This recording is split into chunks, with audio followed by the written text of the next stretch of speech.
Good morning, everyone. Welcome to our Mind the Moment's Tuesday morning gathering, brought to you by Harvard Pilgrim Healthcare and Tufts Health Plan. And this is a place where we invite experienced mindfulness instructors to speak with us about what mindfulness means to them and to process as a community how we can incorporate these practices into our daily lives. I'm Suzanne Rowe Palacino.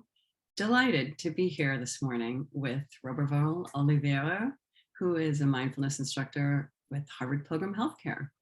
Good morning, Roberval. Good morning, Suzanne. It's good to be with you again. So wonderful to have you here this morning, especially sitting out there in the backyard, making us all feel nature and just see your wonderful smile as you sit out there.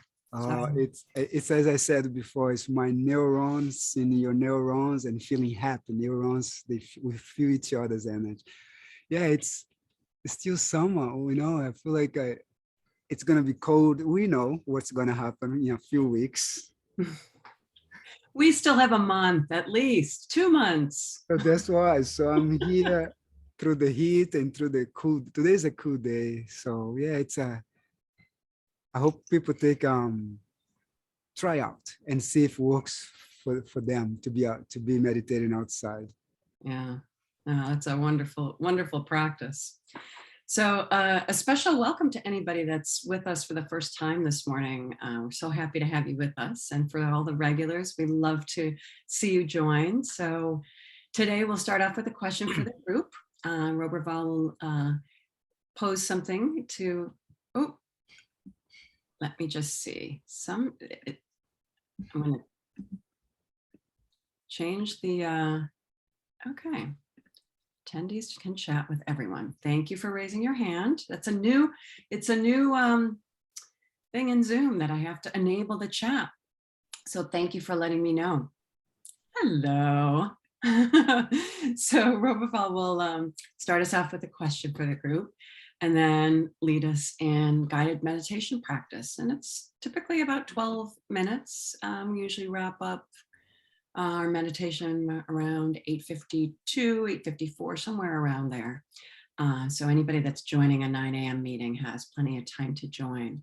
And during the meditation practice, Roberval will guide us throughout the practice. So anybody that's new to meditation or starting invigorating a new practice, there's guidance throughout. And he'll share some thoughts with us before the practice and then have time for questions afterwards. So if people haven't opened up the chat yet, go ahead and do that if you could, the bottom of your screen. And then you can click on everyone on the blue drop-down menu. You can change hosts and panelists to everyone to allow folks to see what you're sharing and to see everything coming in. So, Roberval, with that, what question do you have to ask the folks this morning? I'll put the question in the chat. And so the question is that, in which ways does the way you think affect how you feel? And we were talking before, Suzanne, it's something that I've been exploring and something that's actually the cornerstone of mindfulness. And that's why we meditate, so we become aware of how we're thinking. Actually, even before thinking, there's the intention that leads to thinking, to words, to actions. So it affects our body and affects our feelings.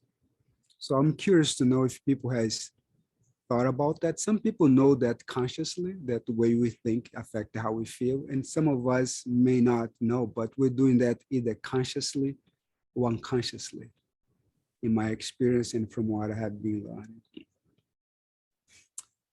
So one thing, as you think about sad, negative thoughts, it will bring you down. Yep.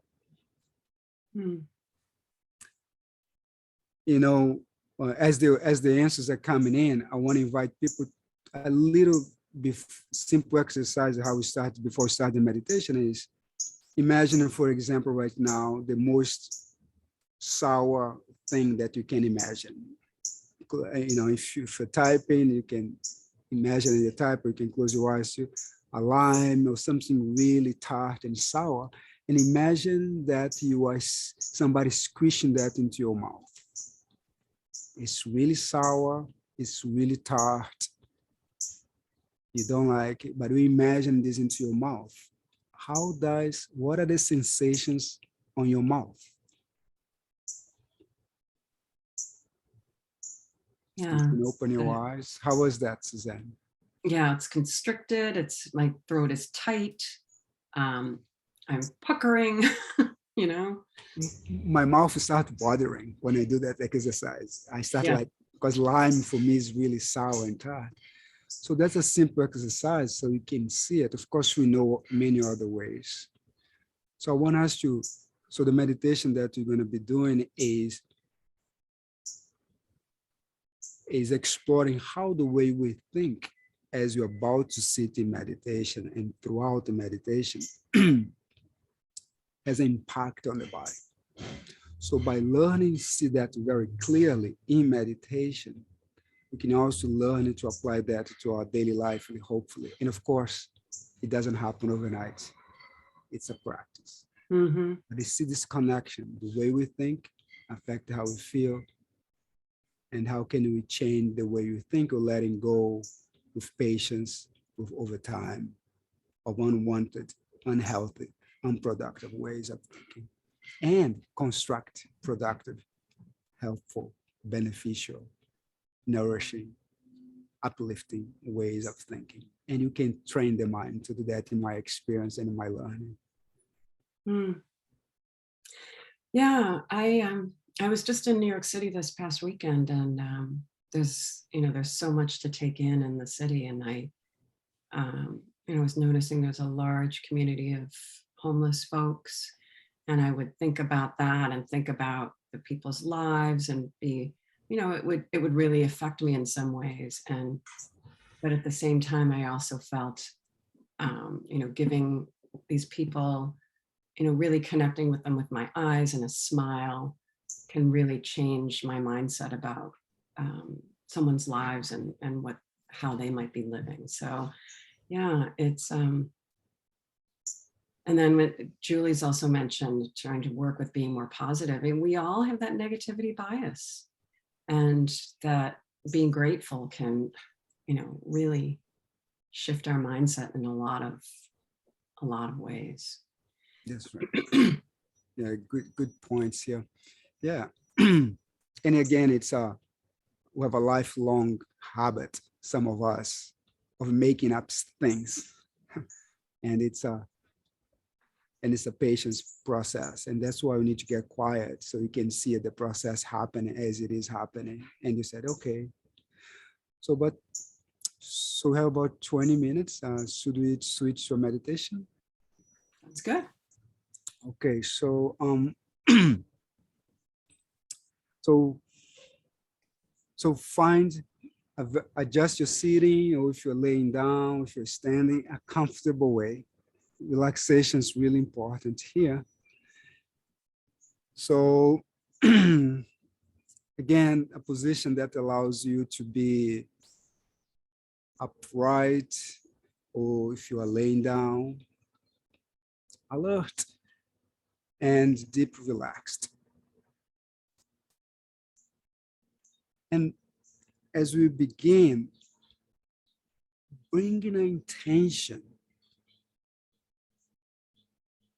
to flood your body with deep relaxation. What's like to imagine deep, nourishing, soothing relaxation, whether it's present or not, at this moment. Just bring the intention as you bring attention to your body. Flooding your body with nourishing, relaxation, a soothing energy.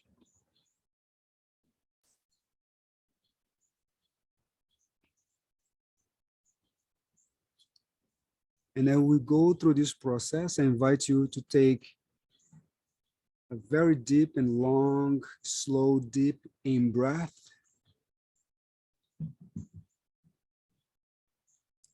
feeling the lungs, and letting go,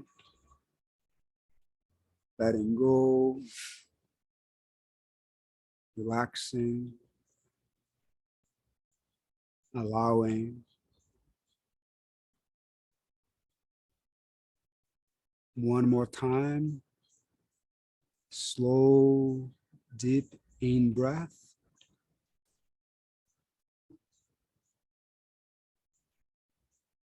Letting the shoulders drop. Feel the sensations of your body relaxing, letting go, dissolving.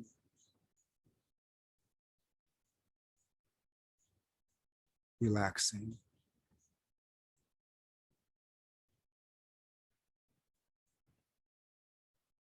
And notice the initial impact of your intentions.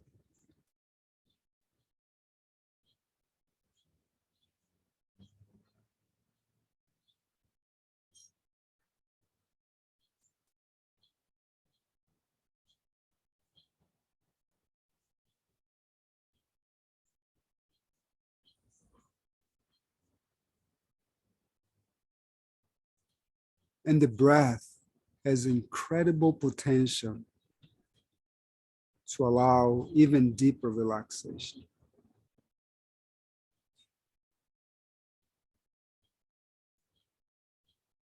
So bring your attention to your belly, around your navel area.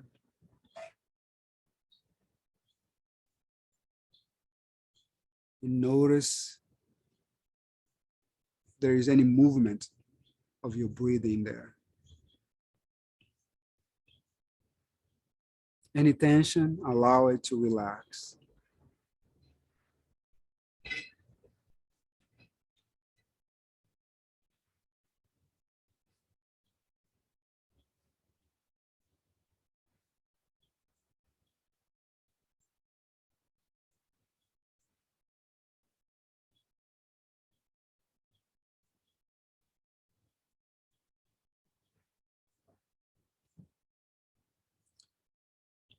And move your attention gently up to the middle of your chest. And again, if this feels comfortable, this location, and do the same thing. Any tension, allow it to relax and notice the sensations of your breathing in the middle of your chest.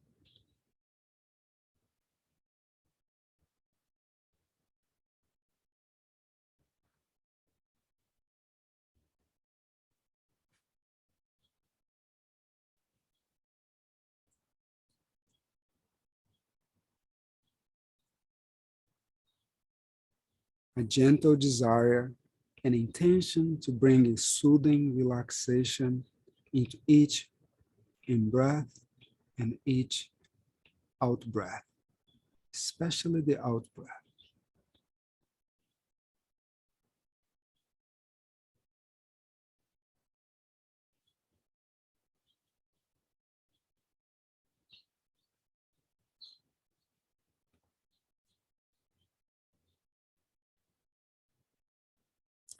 And move your attention to the back of your neck.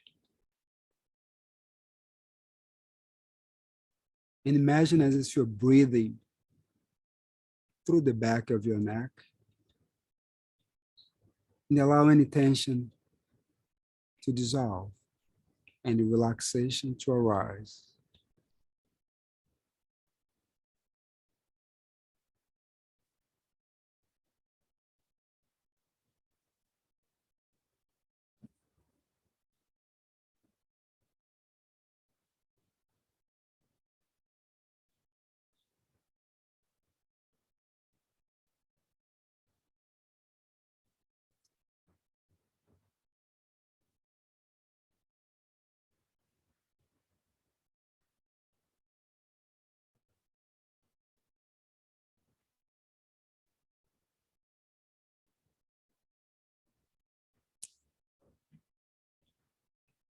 And from that spot, allow your attention to take your whole head as if you're breathing through your eyes, to the top of your head, to the back, through your face.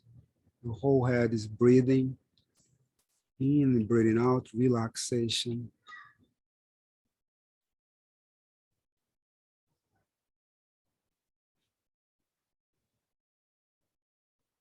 Very gentle here in the head, very gentle, not pushing.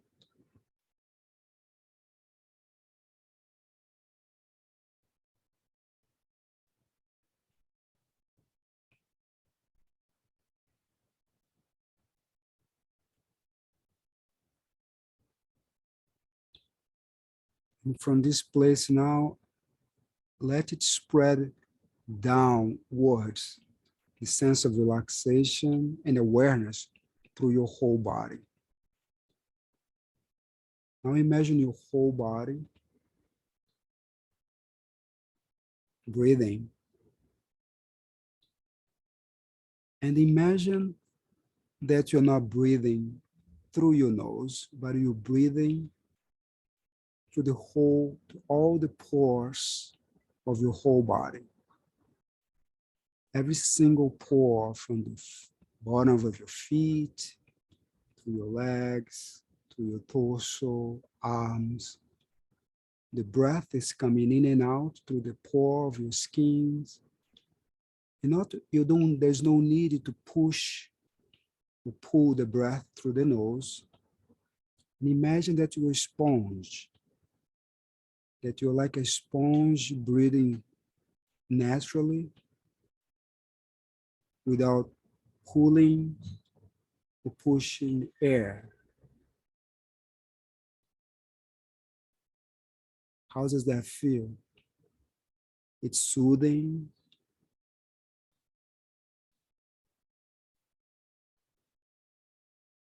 Allow it to be nourishing.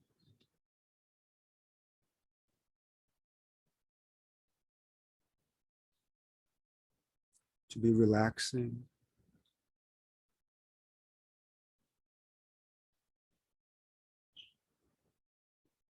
And if you notice that the breath becoming, you're almost not breathing, that's okay. Just relax in the state of full body awareness, breathing like a sponge.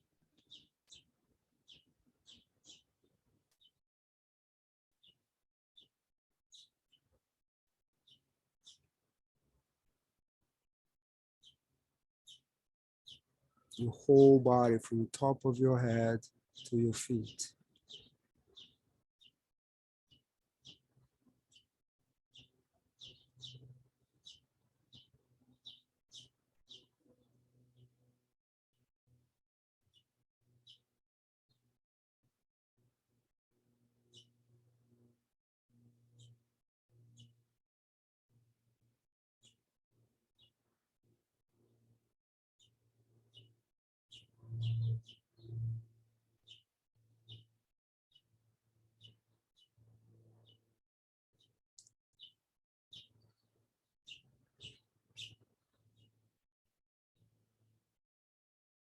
Notice any sense of relaxation, as small as it is or big as it is, and allow it to grow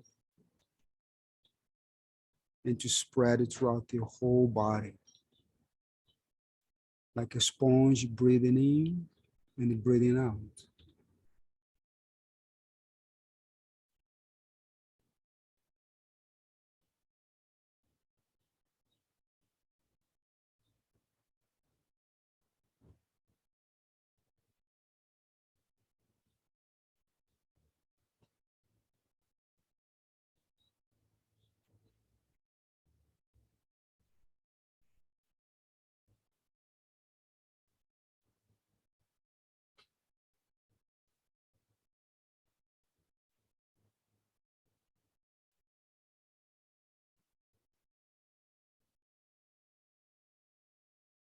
Keeping the body relaxed as much as possible.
Thank you, everybody.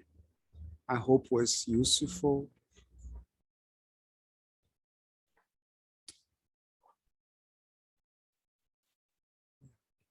Thank you, Christine, Suzanne.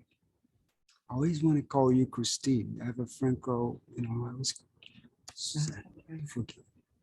Thank you so much, Roberval.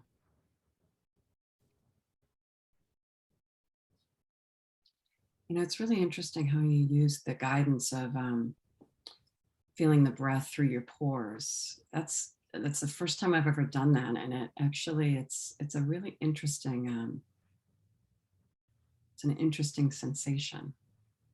You can bring the thought of that into your body, and yeah. It did change the way you breathe. It's at first I was more thinking more about I was kind of picturing that happening.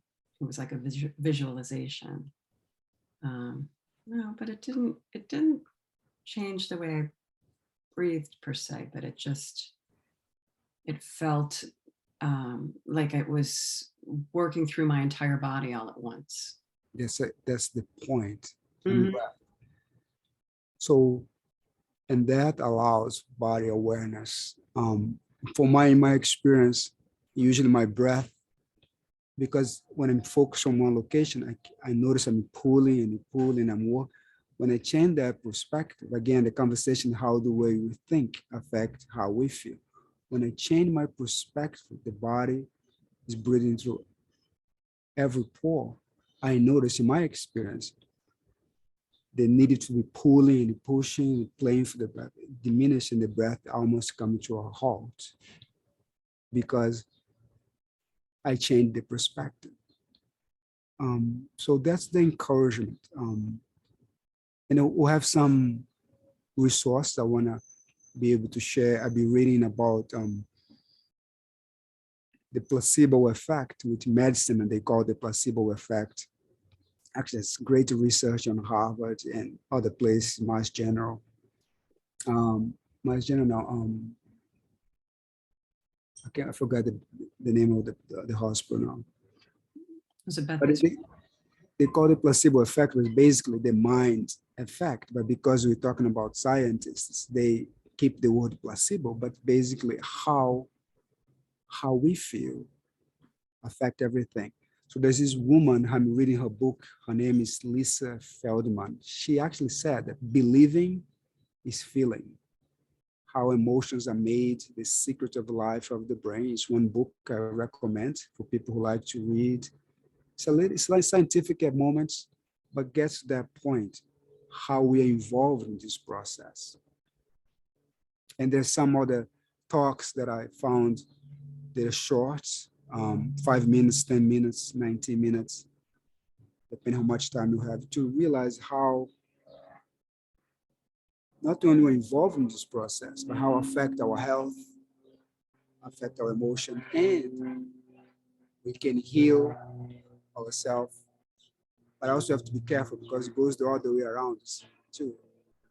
We can make ourselves bring stress and so many other things, stress and depression and other things.